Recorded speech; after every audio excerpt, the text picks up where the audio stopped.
queria começar fazendo uma oração bem curtinha e eu gostaria que vocês fechassem seus olhos, baixassem a cabeça. Vamos falar com o nosso Pai, que conhece o nosso coração, que sabe tudo o que nós pensamos. Senhor, de Ti provém a vida. O Senhor prometeu que se revelaria a quem Te buscasse de todo o coração. Alimenta o Teu povo, Senhor. É a nossa oração em nome de Jesus. Nós vamos falar sobre um tema hoje, um tema um pouco difícil de ser tratado. A gente vai falar sobre a família e sobre as ameaças que essa família vem sofrendo nas últimas décadas, principalmente. A família sob ameaça. Hoje, mais que nunca, esse tema grita aos nossos corações. A família está sob forte ameaça e é sobre isso que a gente vai tratar aqui. O que Deus planejou para nós enquanto família? Eu queria ler o Salmo 127. Na realidade, eu queria que os irmãos lessem o Salmo 127. Primeiros Homens, versículo 1 e 2. Eu posso contar com vocês? Vamos lá. Se o Senhor...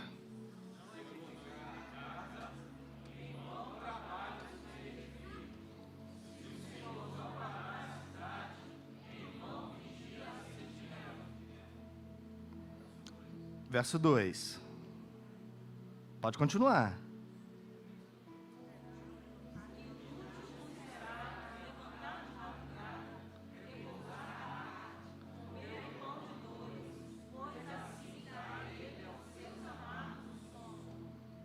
Bom, olha só, versículo 1 e 2 está falando do quê? Está falando do começo da família. A família é assim que Deus sonhou com o começo dessa família. Agora, versículo 3, 4 e 5, as mulheres, por favor.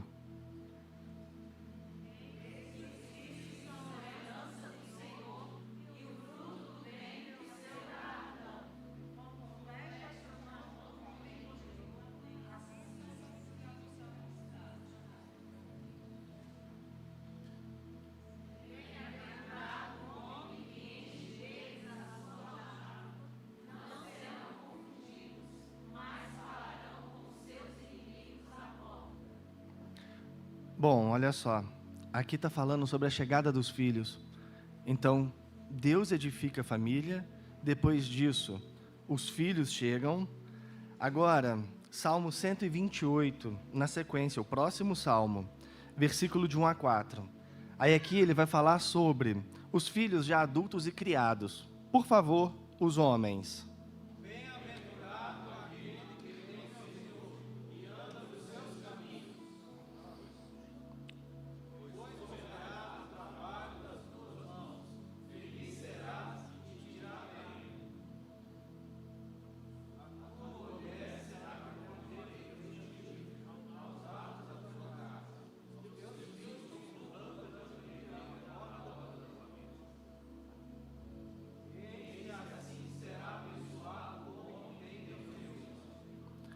Por último, os versos 5 e 6, as mulheres.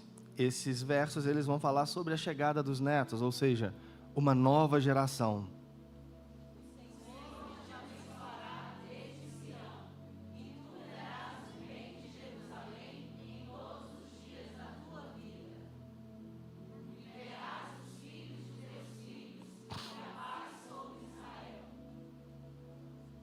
Bom, olha só.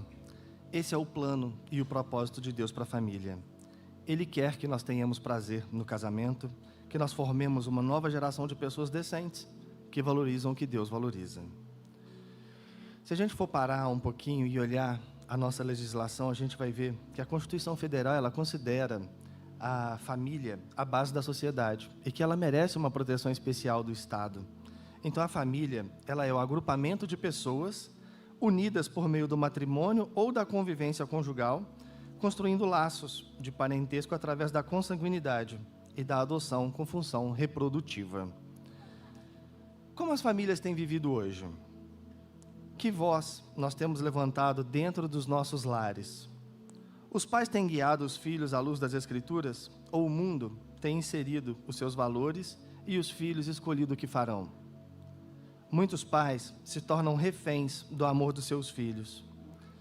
Que culpa é essa que carregam para aceitar tudo, na esperança que seus filhos os amem?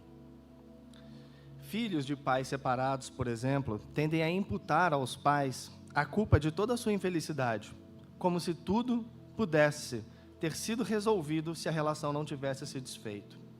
Não consideram as limitações dos pais, a falta de experiência, os ciúmes, fofocas, intrigas ou outros fatores que não conseguiram ser vencidos.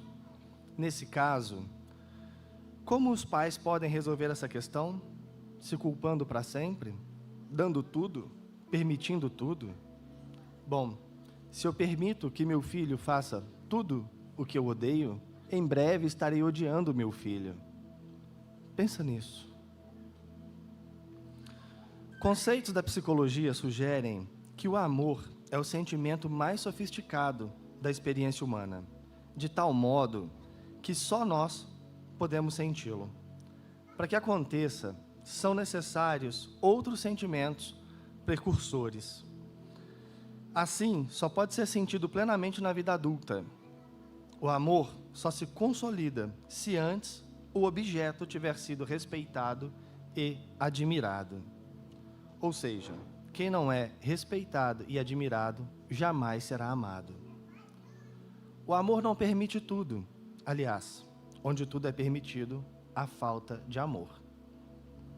Ser permissivo não faz seu filho te amar, respeitar e admirar. Lembremos dos filhos de Eli, Hófni e Finéias. O que aconteceu com Eli, né? Quando ele permitiu que os seus filhos desobedecessem ao Senhor, não quis corrigi-los, embora tenha sido exortado inúmeras vezes por Deus, para que ele tomasse alguma atitude frente àquilo.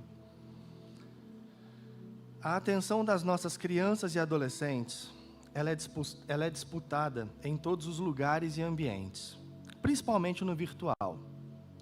Quanto tempo seu filho passa na frente das telas por dia? Mais um item para reflexão. Ele está sendo construído, ele está sendo moldado de acordo com tudo aquilo que é apresentado, de acordo com tudo aquilo que é moda, que é inserido através das mídias sociais.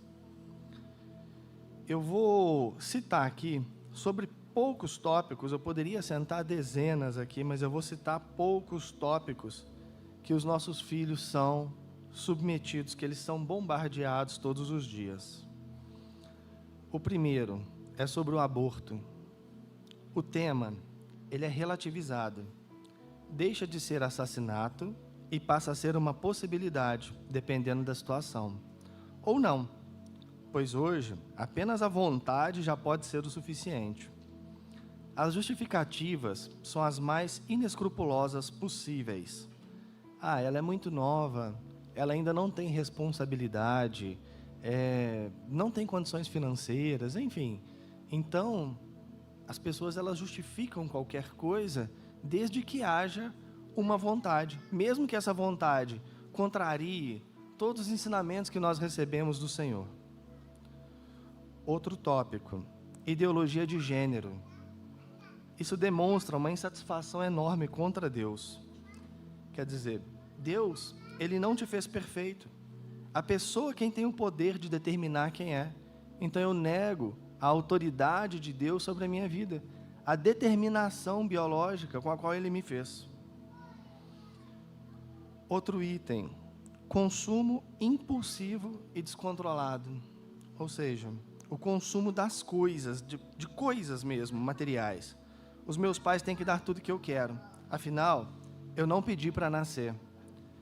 De pessoas, também consomem pessoas. Ou seja, todos têm que fazer qualquer coisa que eu quero. Todo mundo tem que trabalhar para mim. E isto demonstra ingratidão. E também consomem relações, que são os amores líquidos. Ou seja, amores que não são consistentes. Se houver uma retribuição, eu te trato com carinho, eu te trato com respeito. Mas se você tiver baseado na verdade, ao invés de satisfazer os meus desejos insanos, você vai me ter como inimigo. É aquele amor que nada suporta, diferente do amor bíblico. Outro tópico que os nossos filhos são ensinados é a degeneração, o declínio da cultura e dos valores fundamentais que sustentam a sociedade. Mais um, inversão de valores, mulheres masculinizadas e homens supersensíveis. O certo virou errado, os papéis estão invertidos. Outro tópico, o politicamente correto. Se um homem biológico se acha uma mulher, eu devo chamá-lo de ela. Isso é um absurdo e uma afronta à nossa inteligência. Se a gente olhar para uma ossada num cemitério, quando estão abrindo um caixão, a gente consegue identificar claramente quem era homem e quem era mulher. Os nossos cromossomos XX e XY, eles mostram que existe uma diferença, que Deus, Ele criou os seres com distinção. Eu não consigo mudar a natureza. Eu posso mudar o documento, mas a natureza não. O politicamente correto faz a pergunta: quem é você para dizer contra o que ele ou ela está afirmando? Então a gente fica nessa sinuca. Como é que eu vou tratar essa pessoa? Como é que eu vou lidar com essa situação? Se ele está dizendo isso, como é que eu vou ir contra? Bom, por último, o último item que eu coloquei aqui é imoralidade e promiscuidade. É normal dormir com a namorada, ver vídeos indecorosos, fazer danças sensuais, se vestir de forma vulgar, contar piadas sujas ou usar palavras impuras como parte do vocabulário. Quem não faz isso está fora do convívio dos grupos, né? Porque é o comum de acontecer. Vamos pensar então um pouco sobre as consequências dessa exposição. Depois de terem sido expostos a isso, qual que é o resultado? O primeiro resultado, pessoas inseguras. Elas são incapazes de se posicionar. O segundo, a dependência extrema dos pais. Não conseguem tomar decisões sem a aprovação dos pais. Elas têm necessidade constante de validação e aprovação. E têm dificuldade de se sentirem seguros, longe do ambiente familiar. Mas quando estão em família, olha que engraçado, se isolam em seus quartos. Adultos de 40 anos não conquistam autonomia.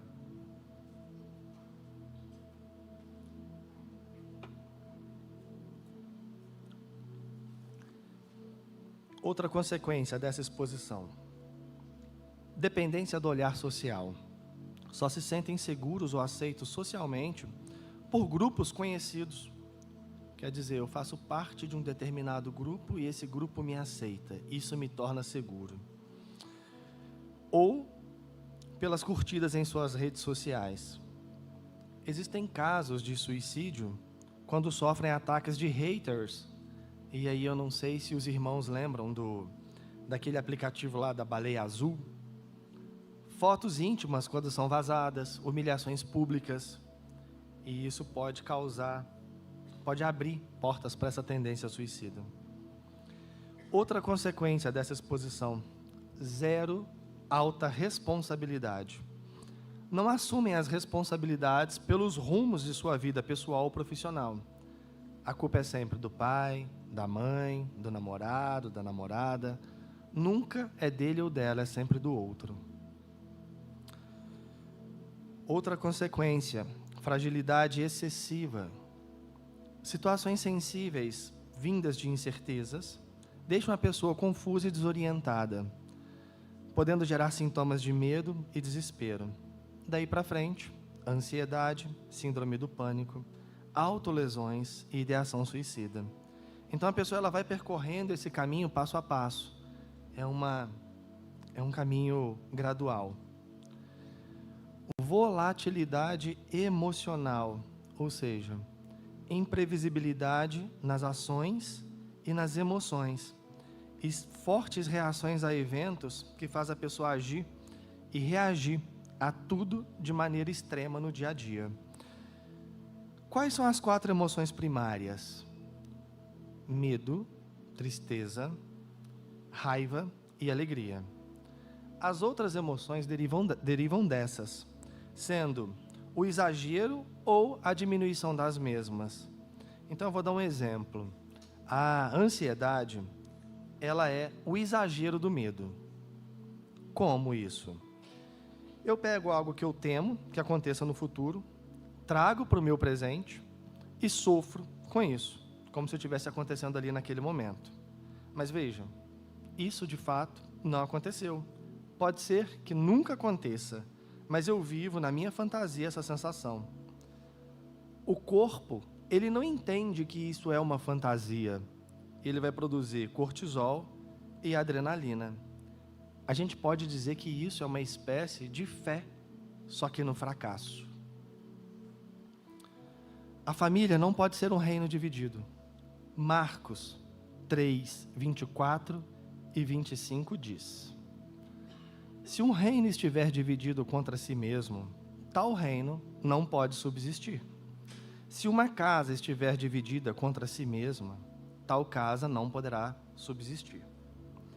A família deve prover segurança e os indivíduos devem se sentir acolhidos e amados.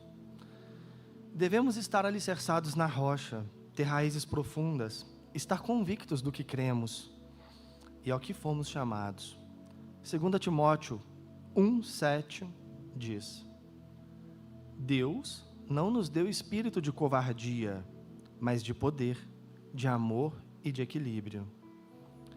Bom, pensando nisso aqui, a gente também tem que entender que Deus não ter nos dado um espírito de covardia não quer dizer que eu posso ser uma pessoa agressiva na minha casa, que eu tenho que tratar tudo a ferro e fogo, que eu tenho que criar um ambiente hostil e ameaçador. Olha só, lendo de novo, Deus não nos deu espírito de covardia, mas de poder, de amor e de equilíbrio. Então nós temos que procurar essas três coisas, inserir isso na nossa família. Imagina alguém chegar para você e dizer que te ama e você apedrejar essa pessoa. Dificilmente isso vai acontecer. Quando as pessoas se sentem amadas, elas tendem a retribuir esse sentimento. Sabemos que o mundo está imerso em tudo que Deus abomina, mas a sua recomendação em Romanos 12:2 é: não vos conformeis com este século. Não vos conformeis com este século, mas transformai-vos pela renovação da vossa mente, para que experimenteis qual seja a boa, agradável e perfeita vontade de Deus. Fica claro que não podemos nos contaminar com o que o mundo oferece. Deus faz aliança com quem tem compromisso com Ele. Daniel 1:8, olha só o que diz.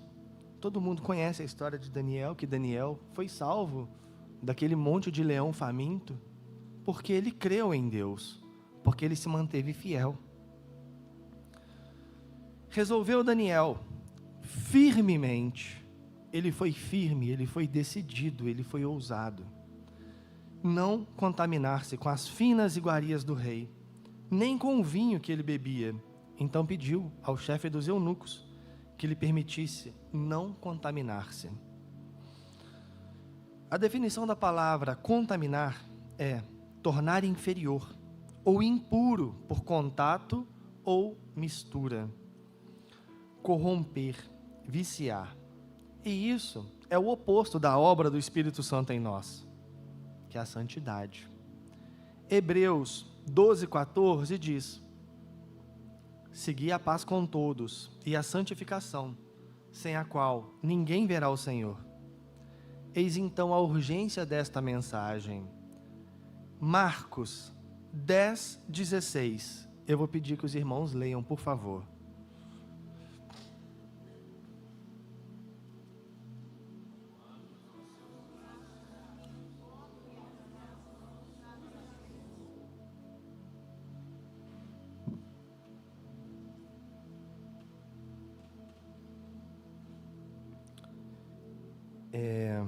Agora, eu vou ler. Eu falei errado, não era Marcos, era Mateus, desculpa. Mateus 10:16. por favor.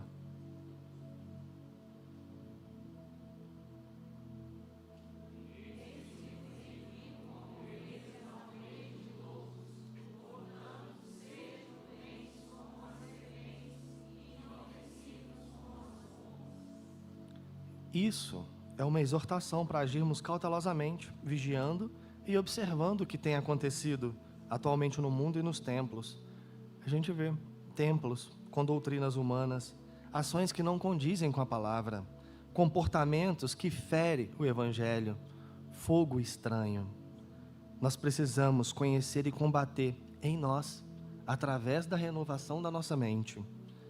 Precisamos entender o que é sutilmente inserido na cultura e naturalizado nas mais diversas instituições e na mídia. A defesa da verdade passou a ser interpretada como fascismo, discurso de ódio ou qualquer palavra que termine com fobia. Por exemplo, eu acho que todo mundo deve lembrar disso, aconteceu esse ano. No carnaval, colocaram um corpo gordo como modelo para chamar a atenção, para dizerem que estavam mudando uma tendência, né? Se alguém diz que estão ignorando os problemas causados pela obesidade e promovendo modelo de algo que deveria ser tratado, se é chamado de gordofóbico. Ou seja, a pessoa está gorda, não tem saúde, e aí eles colocam isso como modelo, e o que nós temos que fazer, segundo eles? Aplaudir, aceitar aquilo de bom grado e falar, não, tudo bem, a tendência agora é essa. Gente, o que está escrito em Romanos 12:2 é para a gente não se conformar. Grupos com a mentalidade de vitimização tentam aniquilar através da censura, insultos, humilhação pública, isolamento ou bodes expiatórios a quem se opõe a seus conceitos. Nos definem como fundamentalistas religiosos. A linguagem tem sofrido intervenção, criação e redefinição de vocábulos, e isso controla tudo que pode ser pensado ou dito, culminando na opressão de certos grupos. Quem aqui já se sentiu censurado por pensar ou emitir opinião, ou mesmo defender um ponto de vista? Alguém aqui se lembra da linguagem neutra que tentaram inserir há pouco tempo? Iria atrapalhar quem se comunica por libras ou convive com a dislexia. Prejudicariam indiretamente 8% da população brasileira, em detrimento de 2%, que são os que não se identificam com seu sexo biológico e que querem que a língua portuguesa os inclua dessa forma. Eles entendem que seriam incluídos se a língua se conformasse com isso. Pautas progressivas como neutralidade de gênero, o feminismo liberal, o transgenerismo têm sido massivamente reforçadas. Isso torna embaraçoso ser ou se associar aos opressores. Qualquer coisa, pessoa ou grupo que não estiver de acordo com o progressismo é considerado inimigo. Portanto, quem não concorda com essas pautas deve ser destruído. Um exemplo é a perseguição dos cristãos em vários países. Por outro lado, assistimos na mídia pais que se projetam à popularidade por sua louvável capacidade de aceitar e entender seus filhos transgêneros. Finalmente, esses grupos se projetam como detentores do monopólio da verdade, da bondade e da inteligência. O que está por trás disso tudo? A formação do cenário para o anticristo. Garantem o direito de errar e pecar em paz. Práticas e condutas inapropriadas não podem ser debatidas nem combatidas. Como a igreja se posiciona contra isso, vira alvo. Por fortalecer a família, sentem ódio da igreja. O convívio familiar deve refletir a natureza relacional de Deus. Não entendem que Deus não muda e que não se curva aos desejos dos homens. Deus é soberano. Tem um pastor, José Marbessa, que ele diz assim: se a Bíblia chama isso de pecado, é pecado. A sua opinião não importa. Nesse caso, para não assumir o compromisso que o Evangelho exige, fundam igrejas inclusivas, onde tudo é permitido. Criam um Deus que é apenas amor, passividade, benefícios. Um Deus que praticamente os obedece. Um gênio da lâmpada. Trocam o Deus vivo por bezerros de ouro. O conceito de pecado e arrependimento, mudança de vida e, consequentemente, de inferno, desaparecem. Para eles, não há mais condenação. Triste engano. O que o verdadeiro evangelho exige? Lucas 9, de 23 a 26 diz: Dizia a todos: se alguém quer vir após mim, a si mesmo se negue, dia a dia tome a sua cruz e siga-me, pois quem quiser salvar a sua vida, perdê-la-á, e quem perder a vida por minha causa, esse a salvará. Que aproveita o homem ganhar o mundo inteiro, se vier a perder ou causar dano a si mesmo? Porque qualquer que de mim e das minhas palavras se envergonhar, dele se envergonhará o Filho do Homem, quando vier na sua glória e na do Pai e dos santos anjos. Bom, quando Deus entregou o mundo a Adão, ele deu autoridade para governá-lo. Gênesis 1, 28 diz: E Deus os abençoou e lhes disse: Sede fecundos, multiplicai-vos, enchei a terra e sujeitai-a. Dominai sobre os peixes do mar, sobre as aves do céu e sobre todo animal que rasteja pela terra. Muitos homens hoje não assumem a posição de autoridade dada por Deus e abrem mão do sacerdócio. Agem como se sua única função fosse prover. Se esquecem de ser exemplo de moralidade, temor e obediência a Deus, lealdade e fidelidade à esposa e à família. Homem e mulher devem demonstrar amor e respeito um pelo outro, bem como por seus filhos, tanto em ações como em palavras. Lembrando que cada membro da família é um filho de Deus. O evangelista Moody disse: se um homem não trata bem a sua esposa, então não quero ouvi-lo falar sobre Cristo. Os filhos de um homem são parte dele, mas a esposa é ele próprio. O quanto você está envolvido com seu cônjuge? Se admiram? Se respeitam? Há contentamento em estarem juntos? Provérbios 22, 6, por favor.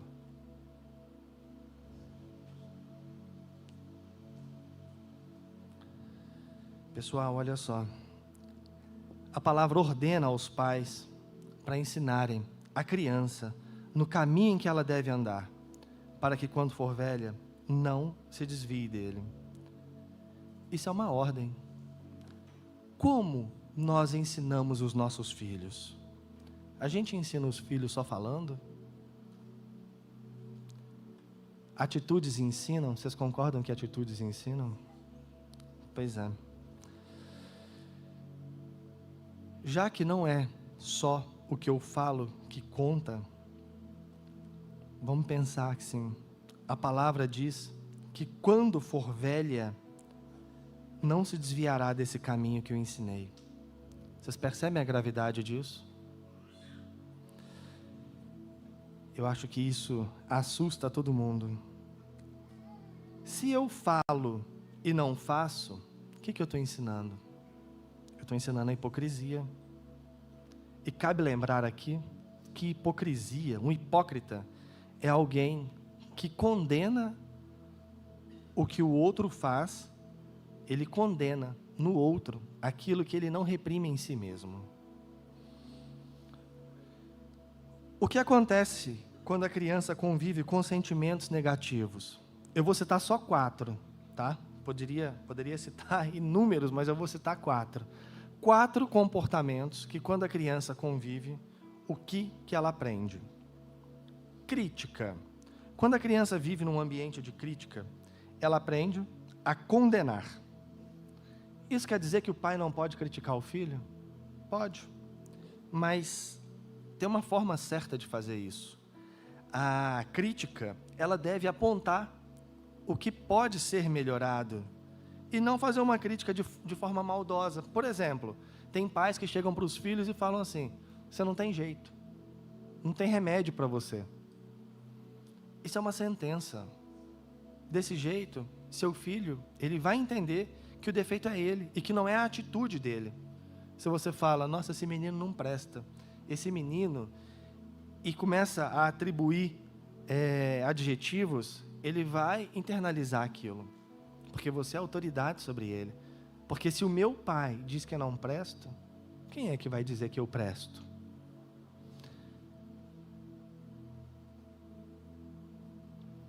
Hostilidade. Quando eles vivem num ambiente hostil, eles aprendem a lutar, criam rivalidade. E isso pode passar de violência emocional à agressão física. Portanto, a hostilidade, ela deve ser abolida. Medo. Crianças que convivem com medo. Elas aprendem a ser apreensivas, estressadas, ansiosas e desenvolvem fobias. Pais não devem ensinar seus filhos a terem medo, e sim a serem prudentes, porque o medo paralisa. Ciúmes. Filhos que são criados em casas com ciúmes, eles aprendem a sentir inveja, a controlar o comportamento e o sentimento dos outros, se tornam crianças manipuladoras. Tendem a ter baixa tolerância à frustração. Alguém já viu aqui algum caso de um namorado que matou a namorada porque terminou? Não suportam a rejeição, não sabem lidar com isso. Então eles fazem tudo para não serem rejeitados. Gente, vamos perceber. As crianças, elas não sabiam, elas não conheciam isso. Elas aprendem isso conosco. A responsabilidade é nossa. E se elas conhecerem sentimentos positivos, vamos deixar a mensagem mais leve. Se elas conhecerem sentimentos positivos, como o encorajamento. O encorajamento, ele ensina a ter coragem. A palavra significa agir com o coração. Se eles são criados numa casa onde há compreensão, isso os ensina a ter empatia e paciência. Se eles são criados em uma casa em que há disciplina, ensina a ter autocontrole, evita a ansiedade e depressão. Quem é disciplinado tem maior controle do futuro do que quem deixa tudo para a última hora. Se eles são criados com responsabilidade, ensina-os a ter confiança, a assumir os nossos erros e não apontar quando os outros erram. Se eles são criados numa casa em que tem aceitação, nós os ensinamos a amar, a serem criativos, pois cada impasse solucionado corrobora para o crescimento emocional. Se eles são criados com reconhecimento, ensina que é bom ter metas, que vale a pena a conquista, mantém e destaca o esforço e a dedicação. Se eles aprendem dentro de casa conosco a compartilhar, isso os ensina a ser generosos, enriquece o aprendizado. Se eles são criados com honestidade, ensina as crianças a serem verdadeiras, confiáveis e a respeitar os outros. Se eles são criados com justiça, ensina valores morais, como não aceitar a injustiça e a se posicionar. Imagine o seu filho, numa roda de amigos, dizer: eu não faço isso porque alguém em quem confio me ensinou que isso é errado.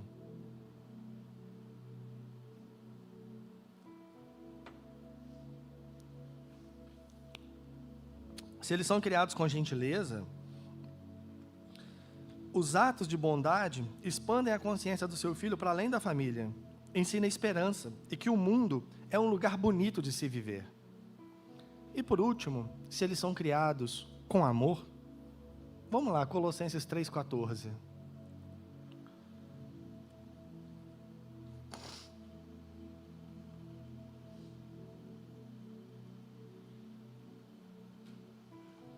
Acima de tudo, porém, revistam-se do amor, que é o elo perfeito. A Freud, que é o pai da psicanálise, ele disse assim: como fica forte uma pessoa que está segura de ser amada? O amor, ele muda tudo.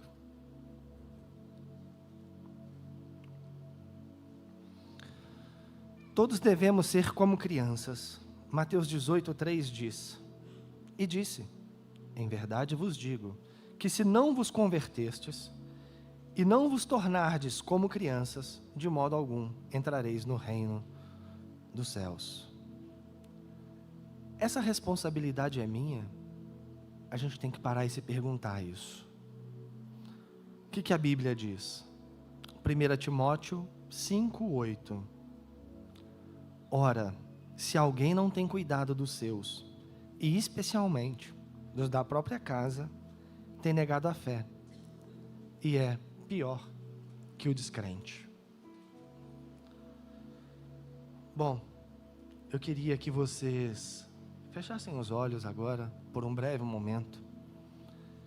Queria que vocês começassem a fazer uma oração.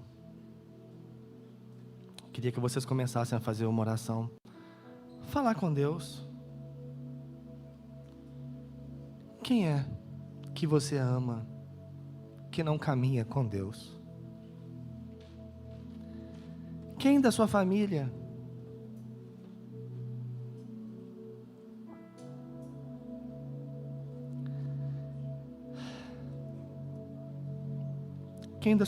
Deus ainda não salvou?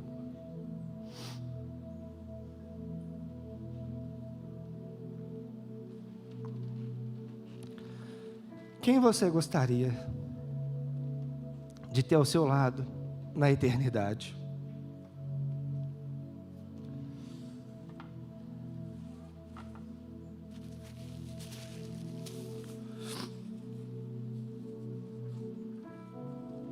Interceda por essa pessoa agora. Peça a Deus que a graça redentora dele alcance essa pessoa.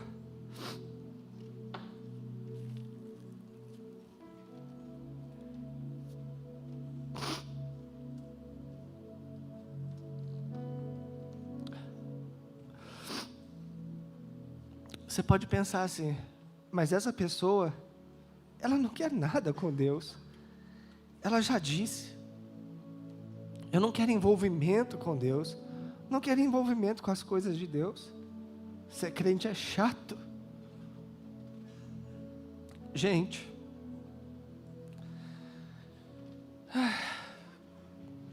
isso não depende da pessoa, porque não somos nós que escolhemos ao Senhor, é Ele quem nos escolhe. Saulo de Tarso queria? Com certeza não. Ele estava perseguindo os cristãos. Ele queria prendê-los, levá-los para serem julgados e condenados e mortos.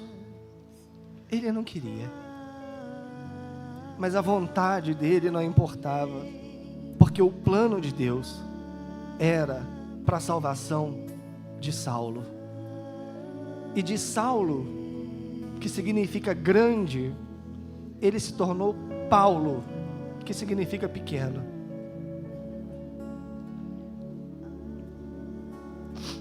Porque ele não vivia mais. Era Cristo que estava vivendo nele.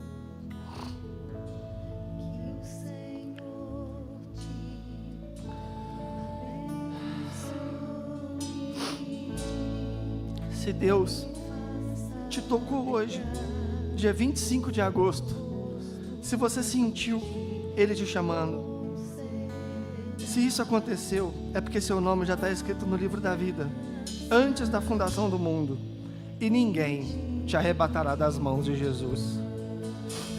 Se Ele te chamou, no seu lugar, como você está,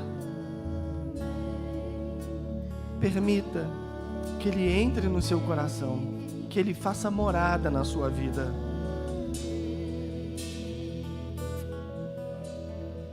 Deus hoje quer mudar o seu status de criatura para filho. Se você está afastado dos caminhos do Senhor, hoje você pode gritar: Pai, eu me arrependo. Eu estava perdido, mas me receba de volta. Me perdoe, me limpe, tire minha sujeira, os meus carrapichos e me receba em sua mesa. A palavra diz que tem festa no céu quando um pecador se arrepende. Hoje, a festa, ela pode acontecer por sua causa. Entregue-se ao Senhor. Que essa mensagem alcance o seu coração para as verdades do Senhor, da sua palavra e dos tempos que vivemos. Nós somos cristãos. A gente não pode ser alienado. A gente não pode viver como se não estivesse vivendo nesse mundo, com todas as maldades e com tudo aquilo que o diabo usa para nos afastar, para nos separar do amor de Cristo. Mas veja bem, nem a morte, nem a vida, nem os anjos poderão nos separar. Vamos ficar de pé e cantar essa canção?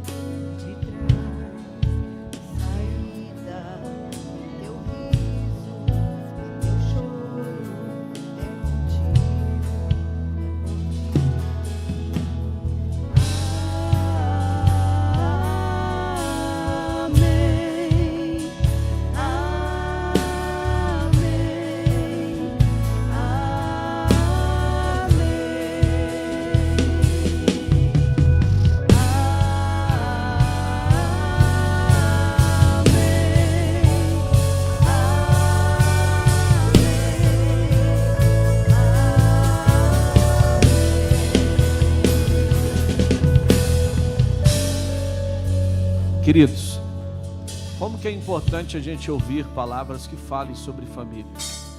Quantos de nós somos traumatizados por atitudes dos nossos pais? E quantos de nós estamos traumatizando pessoas também que convivem conosco, que não fomos sarados em algumas áreas da nossa vida? Sabe que eu quero convidar você a dobrar os seus joelhos agora e a gente pedir perdão por palavras que penetraram no nosso coração, por atitudes que nós fizemos também que Deus não se agradou, porque eu preciso de uma família curada. E para ter uma família curada, eu não posso cobrar deles o que eu talvez não esteja dando. E todos esses sintomas que foram falados aqui, mexe conosco. E é onde a gente precisa dizer: Senhor, me ajuda a ser um irmão melhor, a ser um crente melhor, a ser um pai melhor, a entender mais o meu próximo, a entender mais o meu irmão, que muitas vezes eu quero as benéficas para mim, mas quando fala de dar, eu só posso dar o que eu tenho. Se eu não tenho, como é que eu vou dar?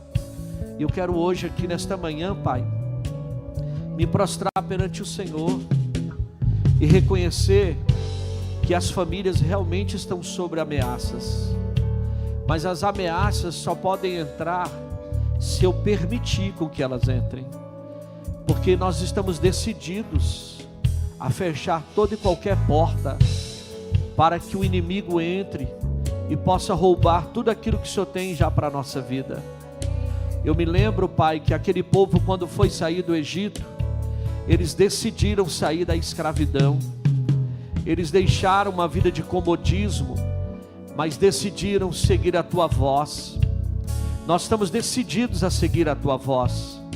Nós estamos decididos a deixar a escravidão e aquilo que nos aprisiona para trás. Lembro daquela mulher, Pai, que morava em cima daquela muralha de Jericó. Aquela mulher, Pai, era escrava daquele tempo, se prostituía, mas ali, Senhor, o Senhor teve misericórdia dela e salvou ela e a sua casa. Assim também eu te peço, Pai, salva a nossa casa, salva a nossa vida, nos cura, Pai. Esta palavra está trazendo cura para nós aqui nesta manhã. Eu preciso ser um pai que dá direção. Eu preciso ser um pai que dá destino. Eu preciso ser um pai que tenha palavras proféticas nos meus lábios. Eu preciso tirar de mim toda rejeição, tudo aquilo que um dia foi plantado em mim, Senhor, e que ainda não foi resolvido. Eu quero declarar, Pai, que nesta manhã eu deixo no teu altar. Pai, eu não quero ser alguém que só dê condições para o meu filho, mas que dê maturidade, como foi dito, que dê destino, e que eu possa ver a minha casa ser abençoada pelo Senhor. O meu coração te pertence, Pai, e tem áreas da minha vida que precisam ser encontradas pelo Senhor, e aqui eu me dobro os meus joelhos perante Ti, e eu peço, Senhor, me ajude, porque começa dos meus lábios a palavra profética. A minha casa é abençoada, a minha esposa é abençoada, a vida da Sara é abençoada, o Boaz é abençoado, essa igreja é abençoada. Nós abençoamos a nossa descendência, nós abençoamos a nossa geração, nós abençoamos a nossa família, e tudo aquilo, Pai, que precisa em nós ser mudado, nos ajude. Ver se há em nós algum caminho mau, ver se há em nós algum sentimento que possa estar sendo gerado em nossos filhos, que possa estar roubando a direção e a bênção do Deus Todo-Poderoso. Nós queremos nos posicionar nesta manhã no lugar de milagre e gerar filhos curados para a glória de Deus, para a glória de Deus. Oramos, Pai, por aqueles que estão perdidos. Oramos por os nossos familiares que se afastaram da Tua presença. Oramos por aqueles que ainda não Te conhecem. Salva a nossa família, Pai. Salva a nossa casa.